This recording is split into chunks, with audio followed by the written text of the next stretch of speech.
Cool. All right.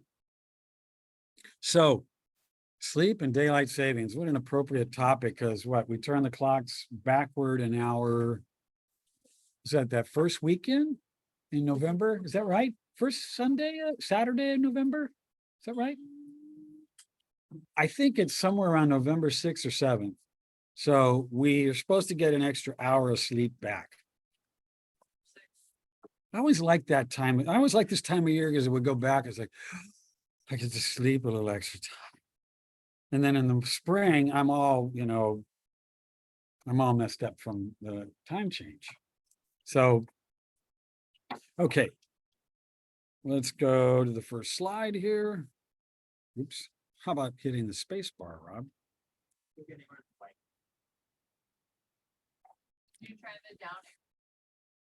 Oh, that's a good idea.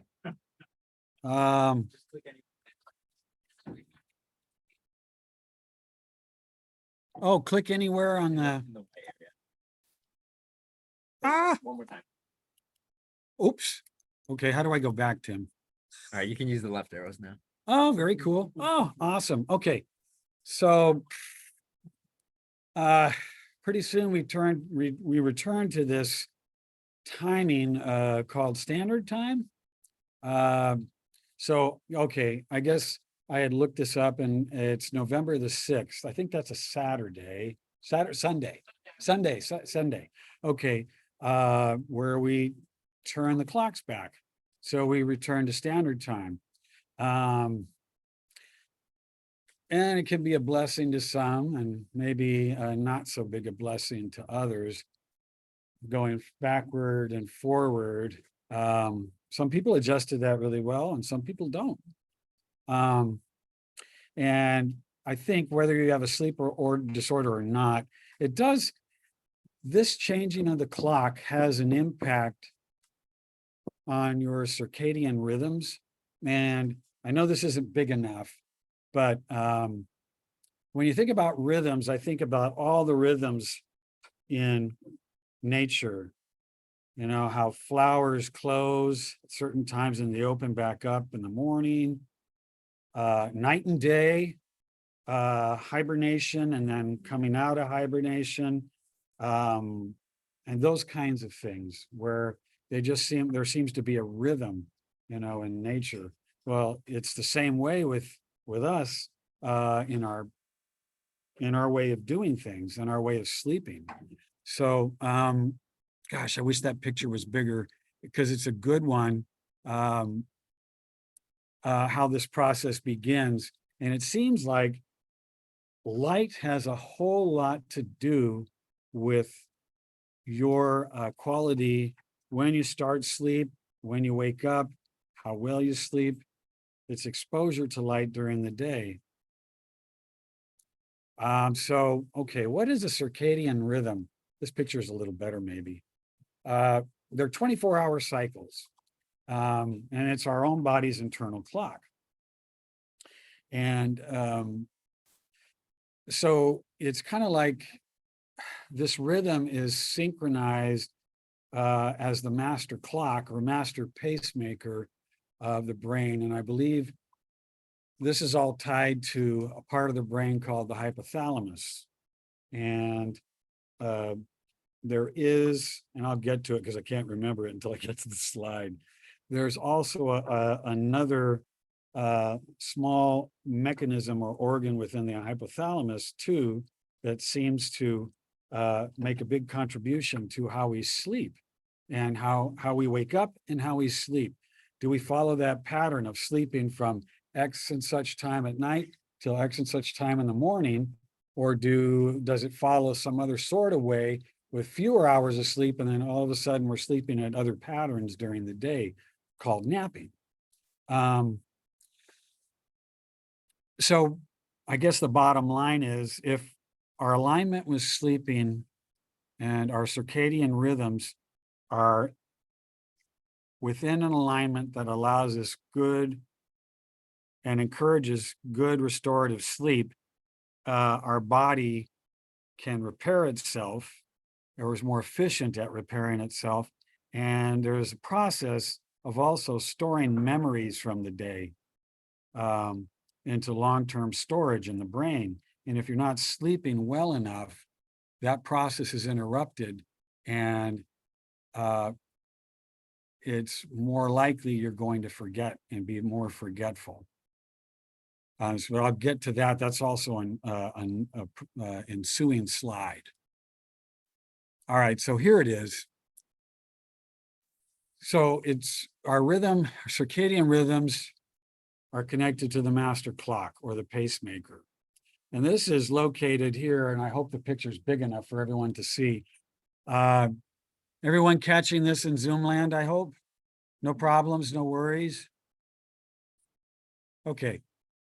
There is a place within the hypothalamus, so that's the orange area, and there's a small section or a small spot called the Supra Chiasmic Nucleus within the hypothalamus. And what this does is at certain times of the day, I had to abbreviate SCN because it's a very long word, or a very long couple of words. It sends signals to the rest of the body. And the hypothalamus, that sends all kinds of signals to our digestive system, lungs, heart, and other organs of our body. So that's why it's kind of like the master pacemaker and the master clock. So this area, this small, tiny area, but important area, is sending signals constantly regulating body systems. That's the ball of wax of it. Regulating body systems without our knowledge, of course, just does it. So, hey, I included this and I was hoping the way I embedded it into the PowerPoint was going to work. And Tim said, you got it right. So I thought, wonderful, because I hadn't tried this before. So let me see. Maybe you're a world traveler and you think nothing across in a half dozen time zones in a couple hours. Maybe you work at night and it's finals week and sleep. Full screen? Well, I want to turn up the volume too. Yeah, full screen would actually be pretty good. On the bottom. Can I do that?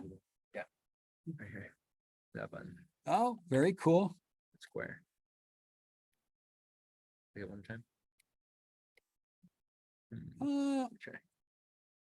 Oh, it's not no. available. Oh, shoot. We can go to the website if you want. Oh, no, this is okay. Okay. This is all right, Tim. All right. Go ahead and play it now. All right, here we go. Is less important than passing calculus, or maybe you just co-hosted a 48-hour live stream with your brother. Hey, it's your choice, but if taken to the extreme, living the nightlife can mess you up, leaving you exhausted and confused and probably sick. That's because you, like most other inhabitants of the Earth, have a special biological system that keeps your body in sync with the cycles of day and night. It's your circadian rhythm, and unlike your alarm clock, it doesn't have a snooze button. That was very well put. Our internal timekeeping device is, logically enough, synchronized to the rising and setting of the sun. Many of your body's systems are calibrated to the appearance and disappearance of natural light, and when we mess with that, things can get out of whack in a hurry. Circadian comes from the Latin circadium, or approximately a day, and pretty much all living organisms down to algae and bacteria have their own circadian rhythms. Whether you're an insect, bird, or a mammal, those rhythms affect the three big necessities: eating, sleeping, and mating. Everything from testosterone secretion to bowel movement suppression is controlled by this daily cycle. In humans, scientists are slowly beginning to understand how these natural oscillations take place every day. What we're pretty sure about is that the main regulator of circadian rhythm can be found in the hypothalamus, a small area at the base of your brain that's responsible for connecting the nervous system to your endocrine system. Our biological clock is dictated by a group of nerve cells within the hypothalamus called the suprachiasmatic nucleus, or SCN. This is connected to our optic nerves, allowing the SCN cells to respond to light and dark. So in the morning, when our optic nerves sense light, the SCN sends signals to raise our temperature, heart rate, blood pressure, and delay the release of hormones like melatonin. That helps us with the sleeping. Researchers have found that as our body temperatures rise throughout the morning, our memory, alertness, and concentration also sharpen, so we tend to be at our cognitive best in the late morning. And that is generally followed by an afternoon lull. In fact, while our desire to sleep is strongest from 2 a.m. to 4 a.m., a close second is between 2 p.m. and 3 p.m. Now, that may sound counterintuitive, unless you have ever had a class at 2 p.m. in a nice warm room and suddenly that wooden desk starts to feel a lot like a feather bed.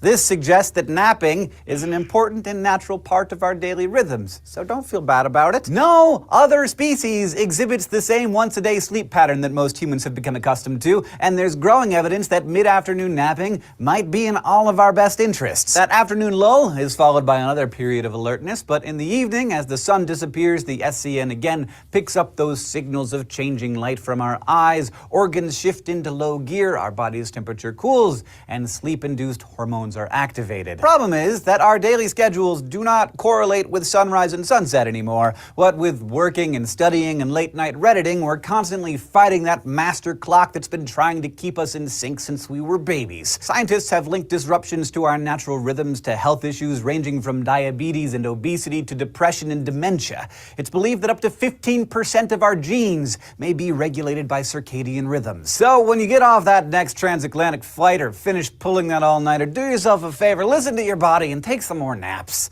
I'm gonna go down for one right now because we're approaching the 2 p.m. thing, so I'm not sure how this is gonna look with the green screen, you guys, but I don't care. I'm sleepy. Thank you for watching this SciShow Dose, and an extra special reverent thank you to President of Space Kurzgesagt. You could check out his YouTube channel to find out how you can be decreed President of Space by me, and a whole slew of other ways you can help keep us going here at SciShow. You can go to subbable.com. If you have any questions or comments or ideas for us, we're on Facebook and Twitter, and of course, down in the comments below, and if you want to keep getting smarter with us, you can go to youtube.com/SciShow and subscribe. Why does that have to end with an ad or a push for something? Okay. All right. I want to get out of here. Maybe. Oh. Okay. All right. Okay. Well, what he said is like in a nutshell what this is all about. Light is critical. So what if you're not getting exposed to a lot of light? I thought about this. Or what if your eyes are having troubles and letting light in is an issue? Or what if you're completely blind and don't see light? Or, you're not able to observe and your body's not able to pick that up. What happens then? So I thought to myself, oh, those are good questions. So other than, say, light itself, which seems to be the most critical thing, I mean, there are other cues like, patterns of exercise, eating, temperature and noise, activity from social events. They also have a hand in influencing your circadian rhythms. And personally, if you're not able, let's say you work night shift. Have any of you ever worked a night shift before? Yeah, me too. 2 years as a nurse on nights. That kind of completely blew me out of the water, threw everything off. And I remember putting blankets over the windows and turning on a fan for white noise, background noise. And in the meantime, you could hear lawnmowers and everything else going on outside, somebody cutting limbs on a tree, etc. It's like, this is impossible, even with earplugs. So that'll definitely, people who work shift type of work, their rhythms are like kind of crazy unless they've adapted to this pattern so well that they've modified everything and their clock has changed somewhat. I don't know how that works. 2 years was enough for me working nights. Not again. So yes, it's our biological clock, or at least one of them. but not all biological clocks are circadian or run on a 24-hour cycle either, turning that upside down. So again, it's influenced by light and dark, and light generates the alertness and the wakefulness. But what if you're in an environment where you never turn the lights off? Even with your eyes closed, I believe your eyes are still picking some of that light up. If you never turn the lights off, and I thought about this later on too, as a kid that's scared, real little, mom and dad put the night light on in the outlet. Just so you didn't feel like you were alone. There was always light and it wasn't completely dark. I wonder if that has any effect on kids and their sleep patterns. So I just thought about that as a side note. And so, yes, the darkness signals melatonin to be activated. And of course, it promotes sleep if it's, if that part of the brain is working properly. And it continues to promote sleep throughout the night until light is, has a way of returning. Of course, it does at daybreak. And or you have a very loud timer that goes off, shoot, I had a brain fart. Alarm. Sorry about that. A very loud alarm, which I do. I used to have a Big Ben at the bedside, and that thing was loud. Okay, it's set for this, boom, sure to wake me up. And it did every time. So again, this cycle, allows us the restorative rest that we need in order to do what we need to do during the day.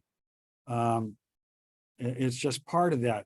The repair, the restoration, the storing of your memories, things that happen through the day.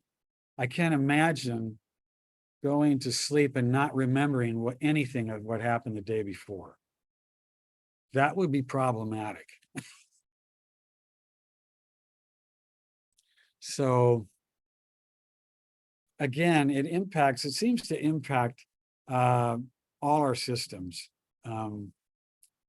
Everything from metabolizing food and the processes that go to work, processing sugar, proteins, building muscle, etc.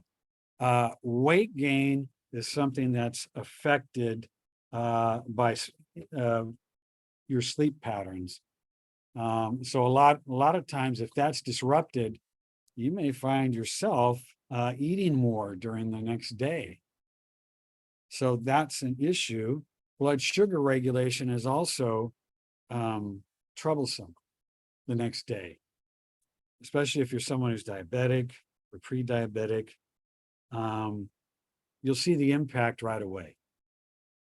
Now, certain mental disorders, bipolar, depression, some dementias, not just Alzheimer's, but other dementias also can result from troubles. I want to say over a long period of time, not just overnight, but over a long pattern of not getting rest and not sleeping properly, etc., so that your body does what it's intended to do by way of sleep.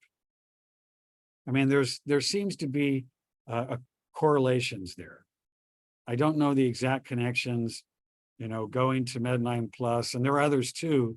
There just seems to be a connection, but, whether there's a causation, I don't know.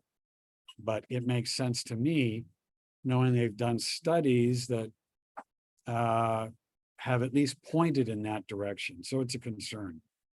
And again, also what gets me on this is that your immune system takes a big hit.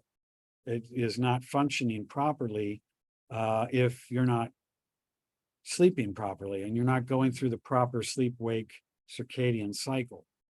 And there have been studies that show that there's an impact in DNA repair. And that is also all part of the reparative process of sleep.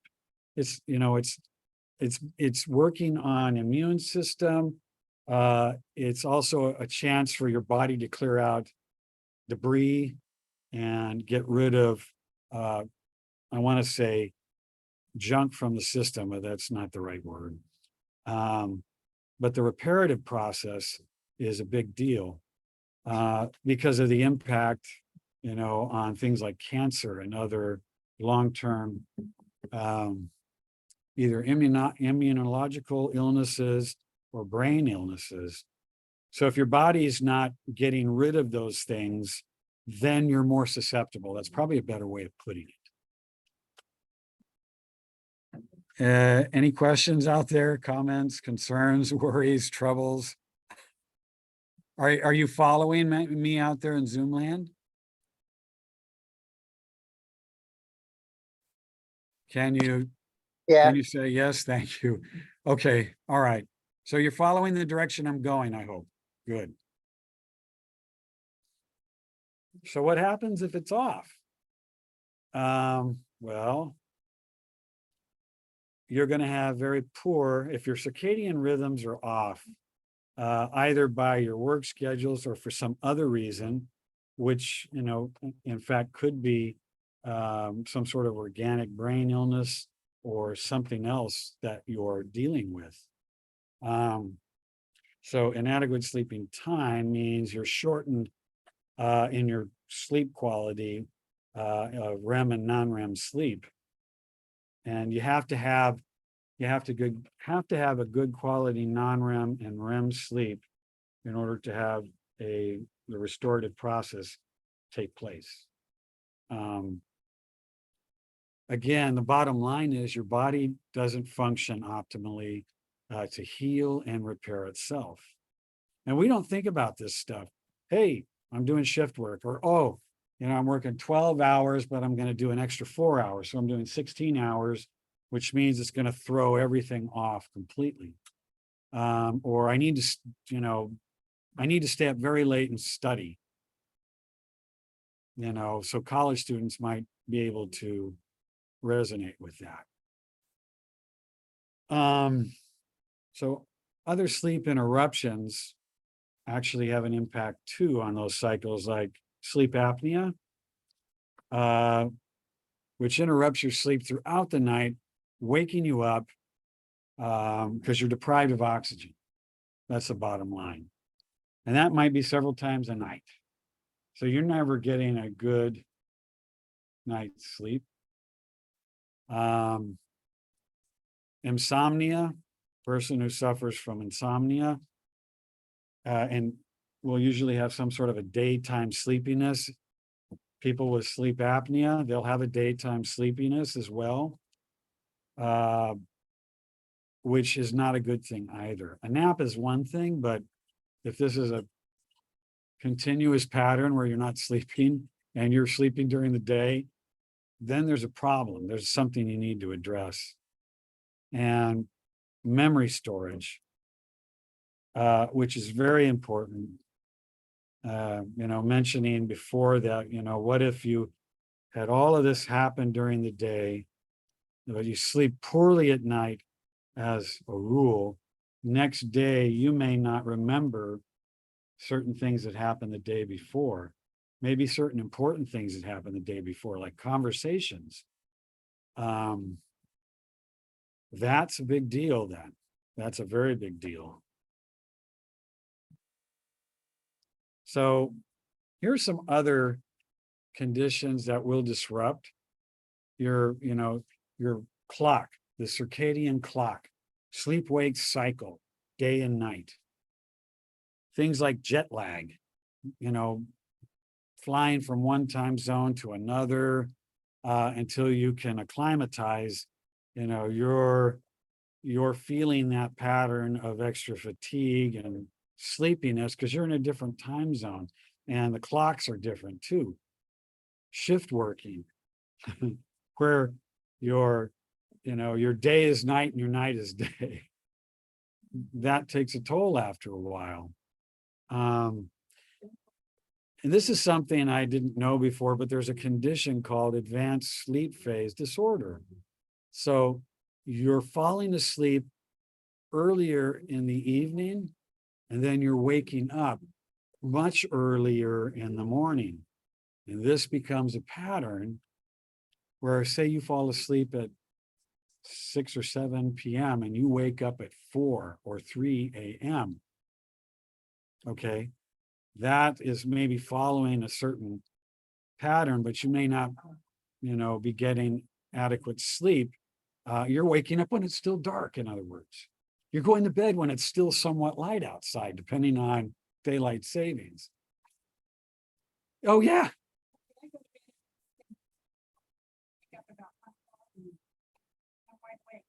I'm really wide awake. I think of all kind of things. I might think of all the grandchildren's birthdays, all kind of things. So your mind is already, it's working as you.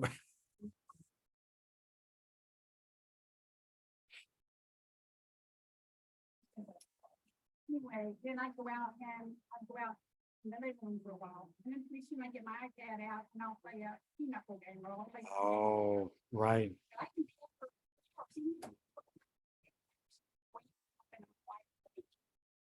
It's not that I sleep during the day, I don't. Interesting. I don't know what it is. I don't know. Well, gosh, there's so many things that affect sleep. In the first place, everything from, oh gosh, medications we're taking to alcohol to caffeine or anything caffeinated.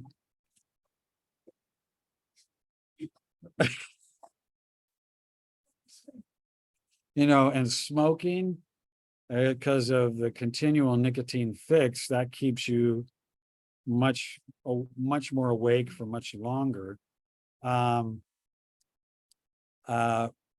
Yeah, that's interesting. So Jane is saying that she goes to bed pretty late, 10:30, but she wakes up around 1 a.m. And it's like bing, her brain and everything is active, but she can't fall back to sleep. So she gets up and maybe does other activities, say something on the computer or something of that sort of thing. And that seems to be her normal pattern. So it sounds like, Jane, you're kind of acclimatized to that shift or that pattern. Have you noticed anything that might be, I don't know, difficult, strange, not normal for, that pattern? Or has that struck you as in any way affecting your day? That's what I'm really getting down to. It might.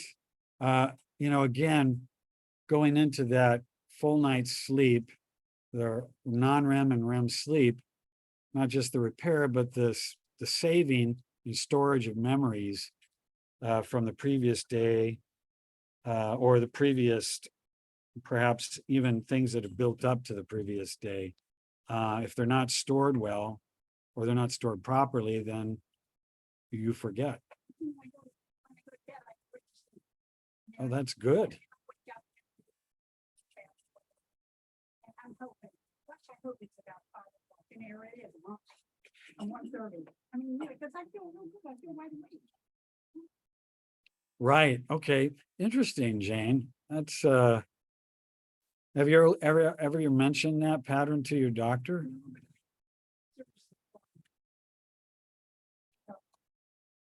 He might have, or she might have suggestions for you. And then sometime in the day, I feel a little sleepy if I'm just watching TV, doing something. Then I would watch myself, so I didn't take a nap, so I would sleep. Like I said, I go to bed, I fall right to sleep. I sleep early. Right. Interesting. I mean, everybody sleeps a little different. And I don't know that anybody actually nobody follows the same pattern of sleep. So that full night of sleep of like 8 hours, 9 hours, I don't know how many of us actually get that, according to the pattern of the circadian rhythm, et cetera, and not get up at certain times of the night, maybe several times. I think it depends on how soon. Because exercise, if you do it close to going to bed, will have an impact. Usually it has it causes a delay. That's probably bottom line. It causes a delay in falling asleep. So no, thank you. Thank you, Jane. Yes.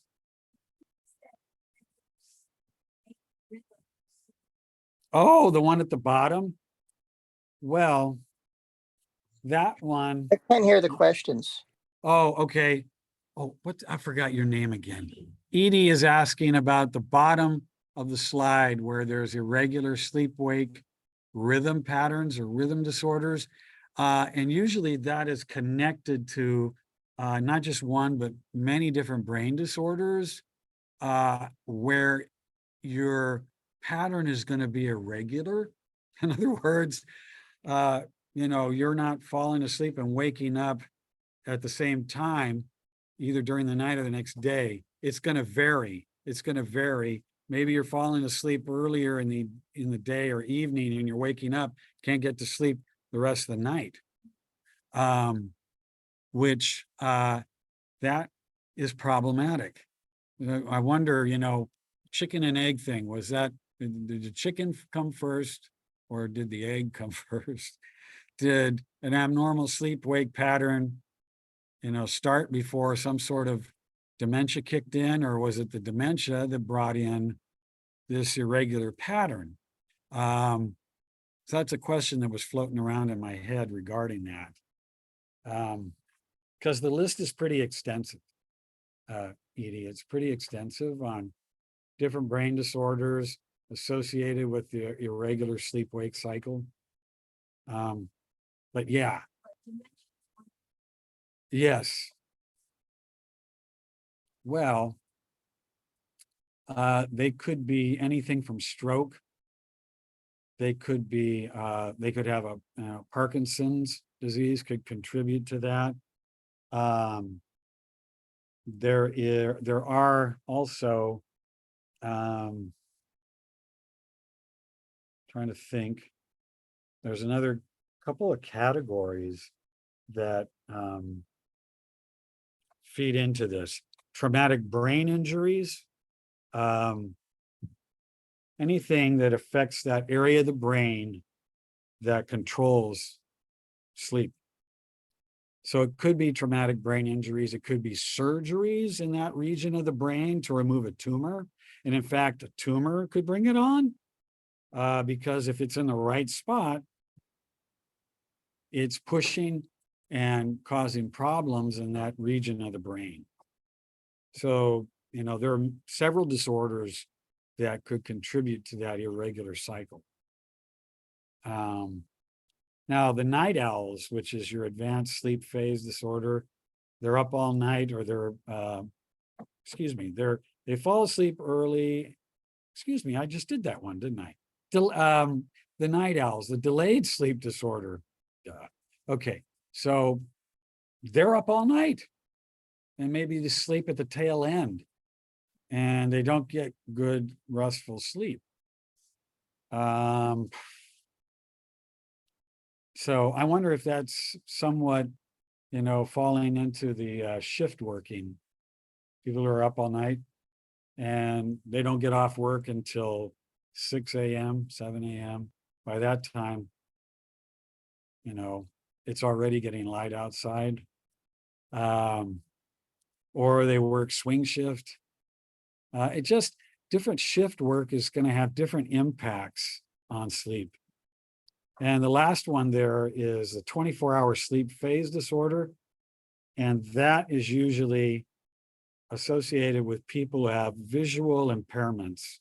They don't have to be blind, but they could, have enough loss of vision and sight that for some part of that, light is not touching those receptors in the optic nerve and making its way back to the hypothalamus and the SCN. And so their days and nights maybe flow together. They don't know which what is what. So that's a special condition that gets treated, I believe, by neurology as well.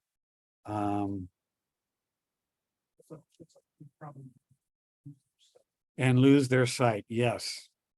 No, you're right. Absolutely. For whatever reason, they go blind.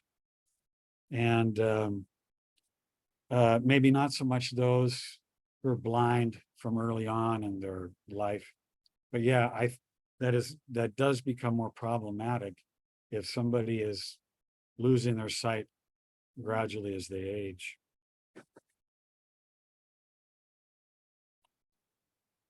All right, other devices that might contribute to sleep disruptions.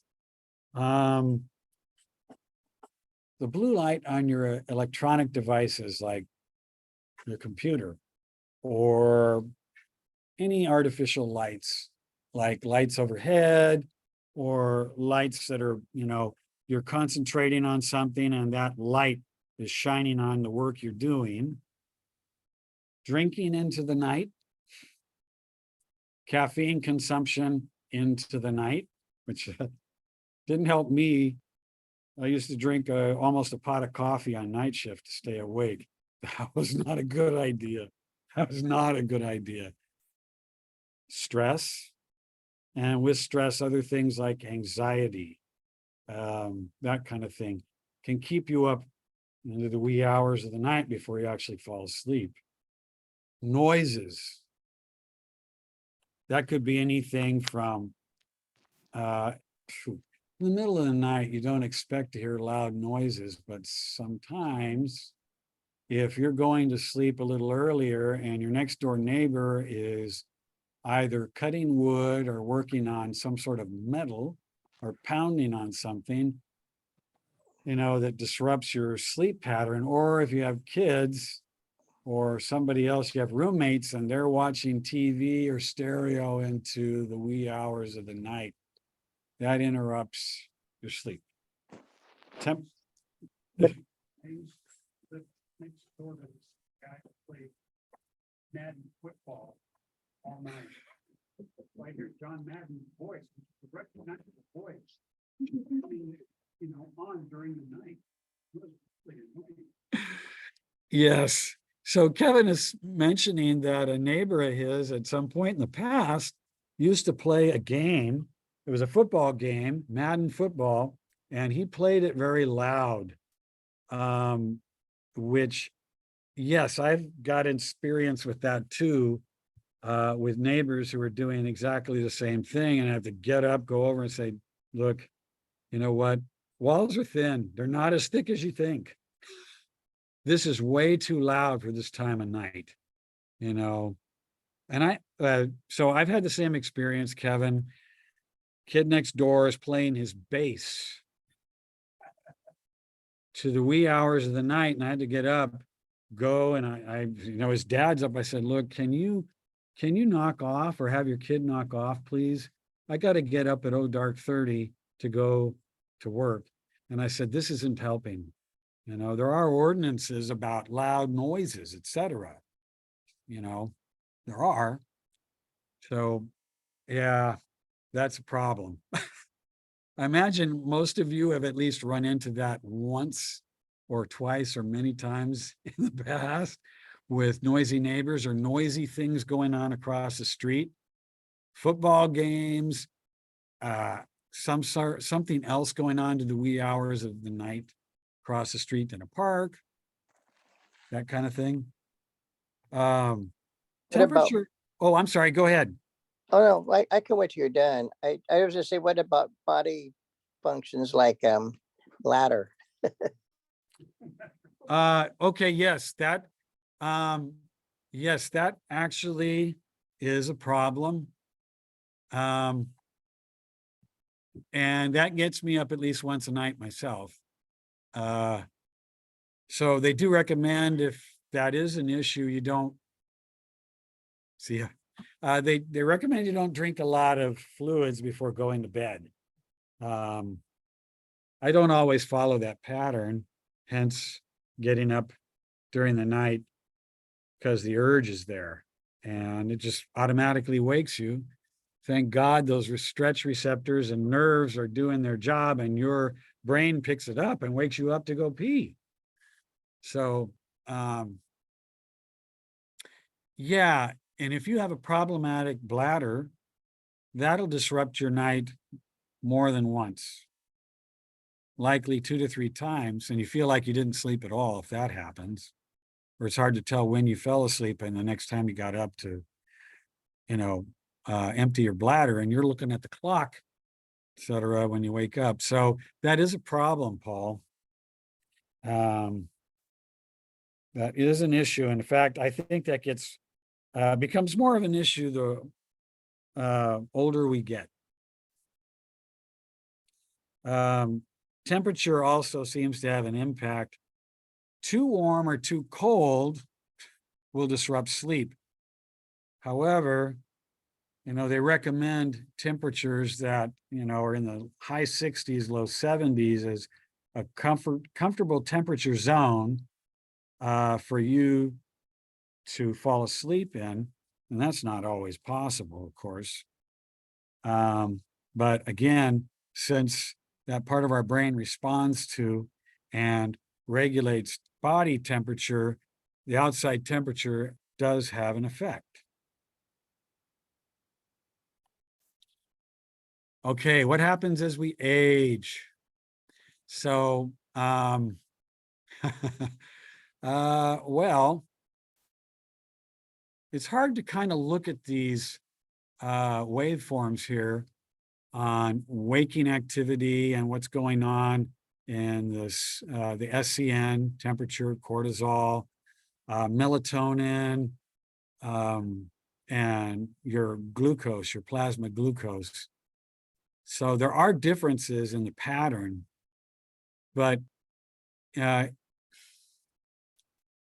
the end, our cycles when we're in our 20s and 30s are not as greatly disrupted as they are when we get past 60. Now they call this pattern phase advance, or at least it's associated with that. It's meaning as we age, performing certain mental tasks are better for us in the morning, earlier in the day. But as it gets toward evening, our sharpness isn't what it was in the morning, and we get sleepier and our thinking gets a little duller. I used to complain about this, working at Sutter General as a 12-hour shift nurse, that, anybody who's actually done work on this knows that after 8 hours, our sharpness tends to fall off in certain increments. And if we're older, it can tend to take a sharper falling off than it is when we're younger, when our ability to compensate for that is better and can take over. So this was something I always complained about, but nobody listened. They all liked their 12-hour pattern because they got extra days off in the week. But I always wondered about the number of mistakes and errors that occur after 8 hours. Between that 8 and 12-hour period, how sharp are we really? And I was always under the impression that my worst part of the day was in the last 4 hours because I wasn't as sharp. That means I could affect the patient, which always gave me pause about what I was doing after 3, 4 in the afternoon as we get closer to 7 when we depart. So, yeah. So as we age, this changes. As we age, we tend to spend more time in the first section of sleep called non-REM, which is kind of a light sleep, and less time in the deeper sleep called REM sleep. because it's less restful, you're not getting into the deeper patterns of sleep. And that means your body can't get into, have more of a chance to get into the place where your body is getting the repairs it needs and saving also memory during the night. And this is really an issue for those of us who wake up 3 to 4 times a night, feeling like we never got a good sleep. I don't know, is there anybody out there that wakes up 3 or 4 times a night feeling that they never got a good sleep, maybe? You're used to, okay. How about in Zoom land? Anybody else? I know Paul mentioned his bladder, or was that your bladder you were mentioning? Yeah. Oh, okay. Does that wake you up 3 or 4 times a night? A little less because I got new medication that kind of deals with that too, in addition to I guess blood pressure. But Okay. yeah. Okay. Well, I hope that's better. Hope it's been better.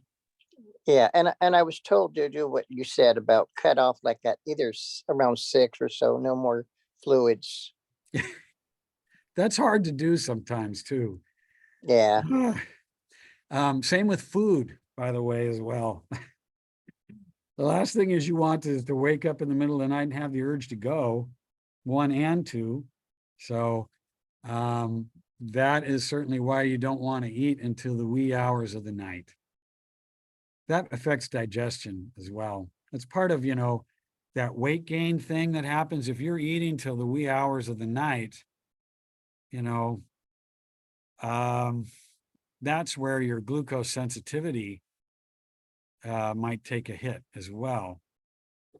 I'm not saying it's going to lead to diabetes, but your numbers as far as your blood sugar will go up.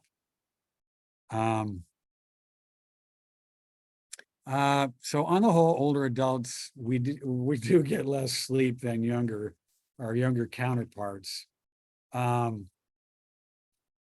However, and I found this last bit astonishing, our sleep needs are about the same, which I thought that's weird. Okay, well, we all need to have that. We all need to follow that non-REM pattern and then into the deeper sleep until we get to the point where we're waking up. So the sleep needs are the same, and we're all getting, different kinds of quality sleep. That's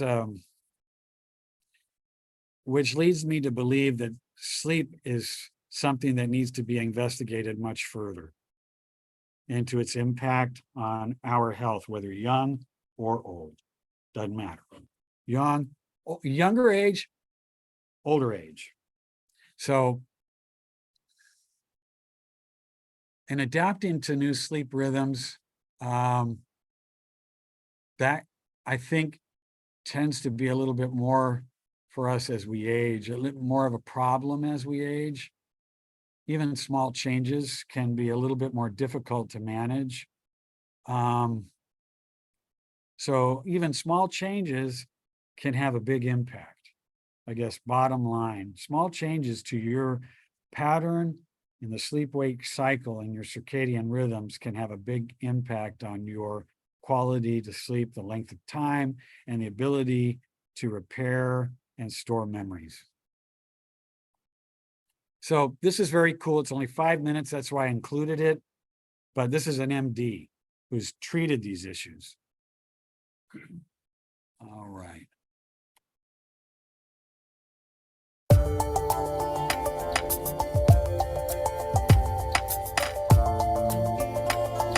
Hi, my name is Dr. Charlene Gamaldo. I'm a Johns Hopkins Neurology Sleep Faculty member, and I'm the medical director of the Howard County Sleep Disorders Center. As we go through life, we actually, the percentage or proportion of the time we spend in the different stages of sleep do actually change as we age. When we are first born, folks are pretty familiar with what's know. called REM sleep, or what we believe to be dream sleep, Maybe it's and my own non-REM hearing. sleep. And when we're first born, we spend half of our time in dream sleep or REM sleep and non-REM sleep. As we get older, we eventually shave down that proportion of time to spending about 25% of our time in REM sleep or dream sleep and 75% of our time in non-REM sleep. And as we get older, the proportion of time that we spend in the lighter stages of sleep to the deeper stages of sleep also changes. So as we get older, we also notice that we spend more of our time in the lighter stages of sleep than we spend in the deeper stages of sleep. So it is not our imagination that we feel as we get older that we are more attuned to our environment. We feel that we can hear things and wake up more lightly. And it's true physiologically that that's what's going on with our sleep. So we should not be overly concerned with noticing that change. What we should be concerned about is if we notice as we age, if this is causing undue problems with how we function during the day, then perhaps that may be related to another superimposed sleep disorder. Oh, I didn't even go into that. Good. Insomnia is a very common disorder that women are particularly prone to. This can be seen actually across the spectrum, pre, peri, and postmenopausal. It's particularly a problem during menopause for obvious reasons, because women will often wake up in the middle of the night if they're having issues based on hormonal instability with hot flashes, that sort of thing. And usually that may be the reason that they'll come to see the doctor in the first place, is because their menopausal symptoms are affecting their sleep. The average adult needs about 7.5 to 8.5 hours of sleep per night. However, that's an average. Some people need more, some people need less. But whatever you need at 22 remains pretty much fixed for the rest of your life. So the important thing to know is to be attuned to your body and really try not to rob yourself of what your sleep need is for the rest of your life.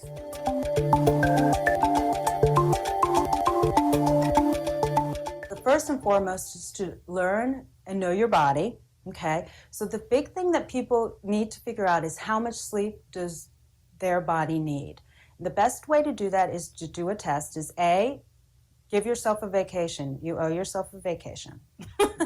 And then on that vacation, go to sleep and see how long you can sleep in and wake up without the aid of an alarm clock. And after about a week, you can figure out how much sleep your body actually requires and can wake up and function at its best without a need to nap and without an alarm clock. And that tells you how much sleep your body needs. And that's what you should strive for, whether you're on vacation or not, for the rest of your life. So that's first and foremost what you should do. The second thing you should do is you actually should have a sleep routine. Your body really goes through a process for preparing to go to sleep. So there's a hormone called melatonin that is released in your brain that actually sets the body in motion to prepare to go to sleep. And melatonin is not released at, for instance, 11 o'clock when your body says, okay, I'm going to go to sleep right now.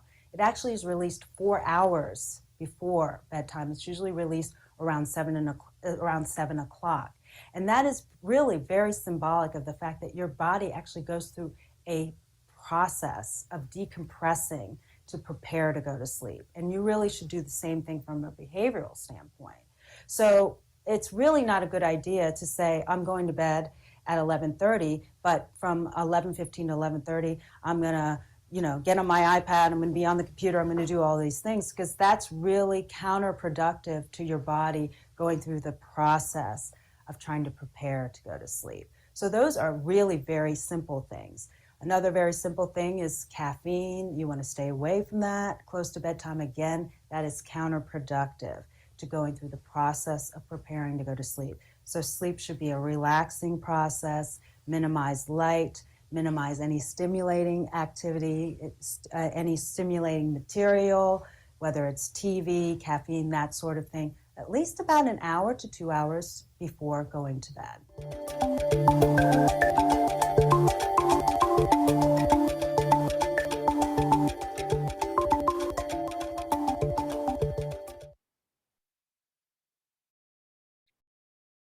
Okay, let me make sure I'm on the right. Did I skip? No, I didn't. Okay, I mentioned this earlier. It's just kind of a rehash in a way. There's a research, at least according to this, website studies that have been done with respect to that small part of the hypothalamus. Oh shoot. I blocked my own writing out. Oh, I can? Okay, thanks, Tim.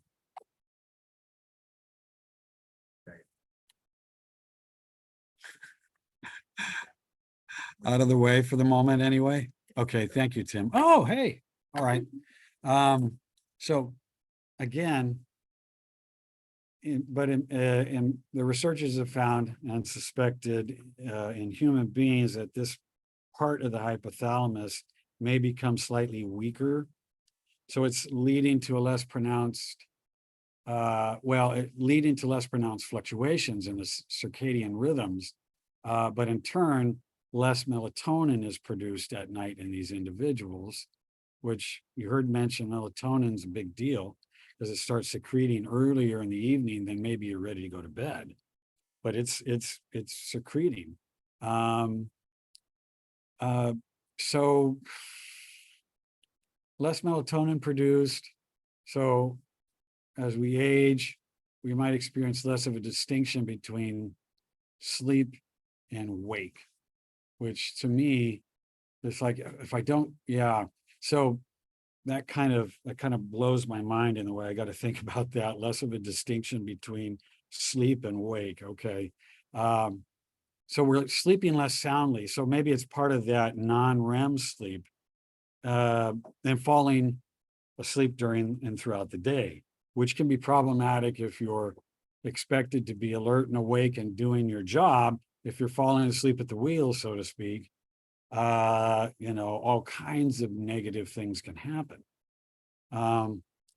And so also, I guess light, going back to that idea. Oh, I'm sorry. Yeah, go ahead.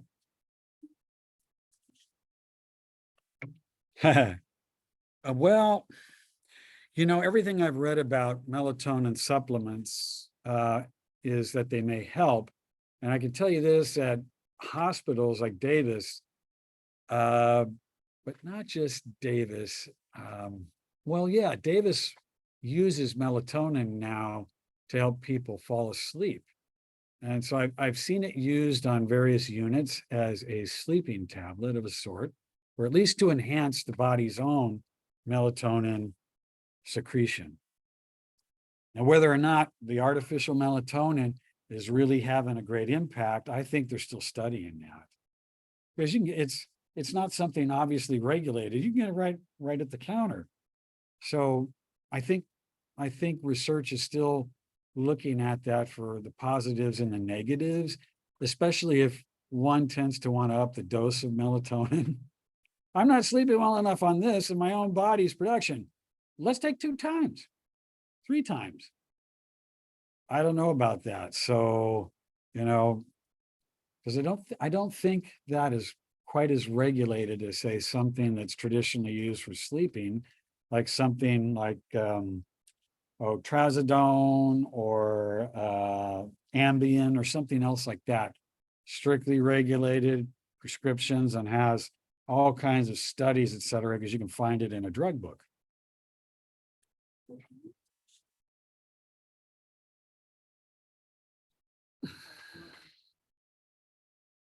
Well, that's another good question too, because that actually, I saw that in an article.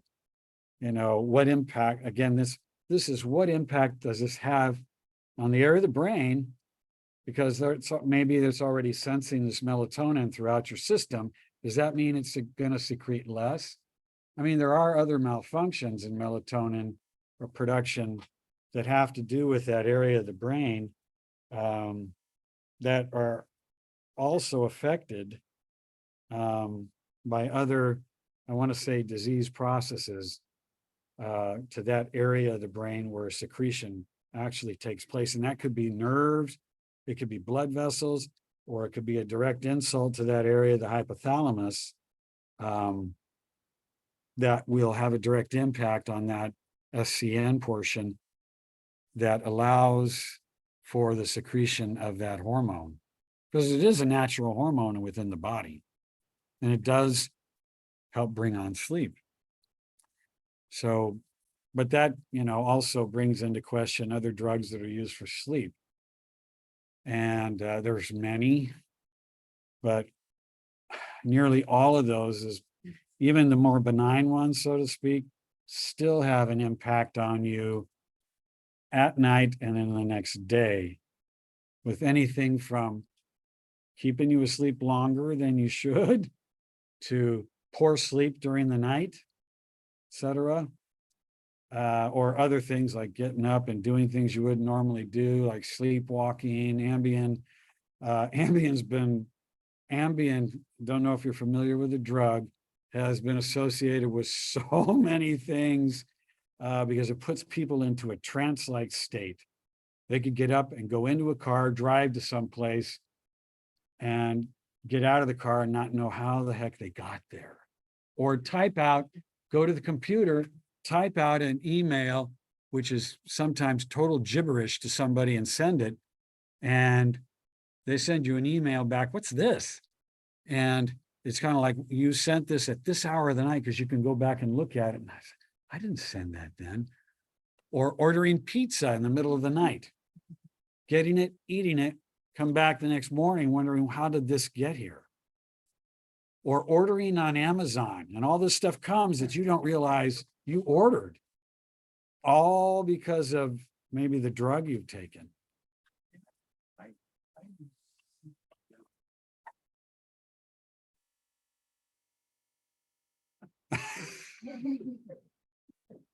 Yeah, and amazingly, I don't think that's not even regulated. No, Is it? I mean, it's probably considered something you can buy in certain places or over the counter at certain drugstores, et cetera, but it doesn't have a prescription attached to it. So yeah, water soluble. Because if you take it, you get used to it. I only use it if I have a couple of that night sleep. On the third night, use that, get a good night's sleep. Well, I've heard from individuals that use it that it works pretty well for them, sometimes without the side effects that other drugs will keep on you the next day or during the night, which is a good thing. And I don't know how much study's been done into that, but as much as you want, I'd like to see them do studies. The source of that is still heavily controlled and outside the sphere of, I want to say scientific research, because it's not FDA approved. It's not, it's still federally, it's illegal. And it's like, and yet they're doing all studies on LSD and yeah, right. I mean, right. The state of California has made it legal to go there. Used to be on prescription. Now I think you can just walk in there. So it's a possibility too. That was Kevin mentioning CBD, by the way, in case you're wondering. And, it might be another tool in the toolbox to help you in the effort to get a good night's sleep. So I also want to mention that the amount of time we go outside and are exposed to natural light may have an impact on our rhythms as well. If you don't go outside and you don't get exposed to light, I think of individuals who are in the hospital or some sort of term care all day long. The only light they may get is through a window, but maybe some of them do not even get that exposure through a window. So they don't get exposure to natural light, how that impacts their sleep wake and the way the whole thing plays out on their body. So that's an intriguing thing for me. Oh, did I go too far? No, I didn't. Okay, so how to get a better night's sleep. All right. Some of that was mentioned by the physician. Exposing yourself to light during the day hours is a good thing. A very good circadian rhythm use. And so it puts those natural rhythms to use. So be consistent. In other words, the sleep schedule, and she mentioned that. Daily exercise has been known to benefit this too. Avoid caffeine after 12 noon. And for some of us, it might have to be earlier. Avoid excessive alcohol, which is like, wow. Because I know many people who sometimes drink a glass of wine, helps them get to sleep, but alcohol tends to also wake you up in the middle of the night. So there must be some sort of balance to that. Limit light before bedtime. In other words, I think it goes back to television, computer screen, artificial lights overhead, et cetera, all of that. Short naps during the day actually have been beneficial or have been seen to be beneficial. So these are like things that you can put into effect and into practice. What types of sleep studies? And this leads me to something that, shoot, I forgot to bring it with me. It's in my car. I guess Linda, in cooperation with the psychology department, actually handed out sleep questionnaires and logs and different to monitor for certain individuals who sign informed consent for a week-long log about how they slept and what they did during the day. I think she's going to do that again. I looked at that and I thought, this is wonderful. People can put this data in there, or Linda and the psychology department can get this data together and examine it and see what it means. So, at the top of the screen, yes, going in for a polysomnogram, which is a sleep study. You do that in the clinic, and that gives the practitioner a lot of information that they need to figure out if you have sleep apnea or not. There are also home tests of similar nature that can detect sleep disturbances without having to spend the night in a sleep clinic. And then there's the other surveys that I just mentioned. There is a surveys, I think one of them is the SF36 questionnaire that I think Linda and her colleagues have used. And there's the Pittsburgh Sleep Quality Index, which is another questionnaire that contributes to, the knowledge needed by these different researchers about sleep with these individuals. And the sleep logs, of course. I used to keep a sleep log. Oh, man. What I did just, 2 or 3 hours before going to sleep. What did I take as far as medications before going to sleep? How long did it take me to get ready to go to sleep, et cetera? I did that for the neurologist. I did that for a month. And then I came back in to see her. So I kept a sleep log, and it was obvious that I slept better with the CPAP on than I did before the CPAP was put into place, because I have obstructive sleep apnea myself, so I struggle with sleep. Now depression also, and so there's certain depression scales, and I think Linda's study before used a particular depression scale to assess onset of sleep and sleep patterns. Does depression have an impact on that? And of course, this would be seen in the elderly or aged population, older individuals versus younger individuals.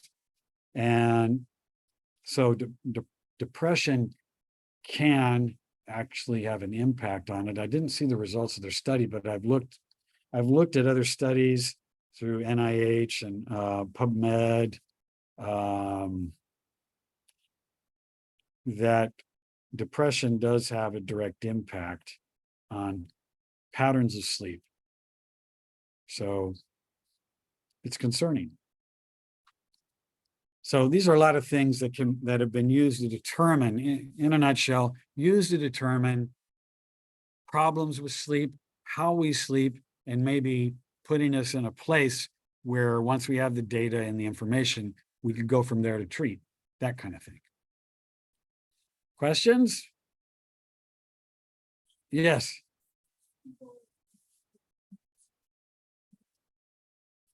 Yes. You know, it's a good right. And I guess it depends on the kind of noise or music you're hearing or exposed to at night. I've heard all kinds of stories across the board about music and where to go find it to get the right music to go to sleep to, etc. I don't know how much I hadn't done a search or look into that. That's a good question though, because you know, a lot of these sites like the Daily Calm, I have that as an app on my phone. And there's one or two others that I employ when I'm anxious, feeling, you know, etc. That you know, I'm not in a good place. I employ that. But sometimes, not all the time, I use that at night. Sometimes it helps, sometimes it doesn't. So I wonder if there's mixed information on that. Yes.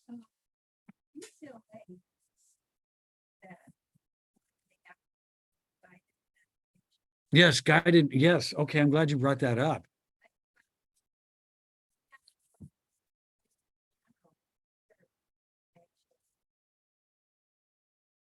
That's a good point. So two questions have been brought up, or two issues. One is music and sleep.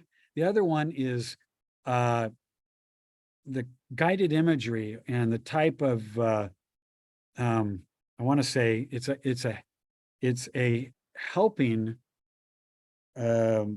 type of, God, what do you call that? My brain is having a bit of a fart here. It is a tool that can be used to help you get into a state of relaxation so that you can sleep. And I'm glad you brought that up too. And I'm glad that you also brought up music. I have several discs. Sometimes I employ them, sometimes I don't, that actually have guided imagery to help you relax. And sometimes it does help to employ that. And I think it's another tool in the toolbox that you can use, definitely. Anyone else out there in Zoom land have something? Maybe? Anything to contribute? Any questions?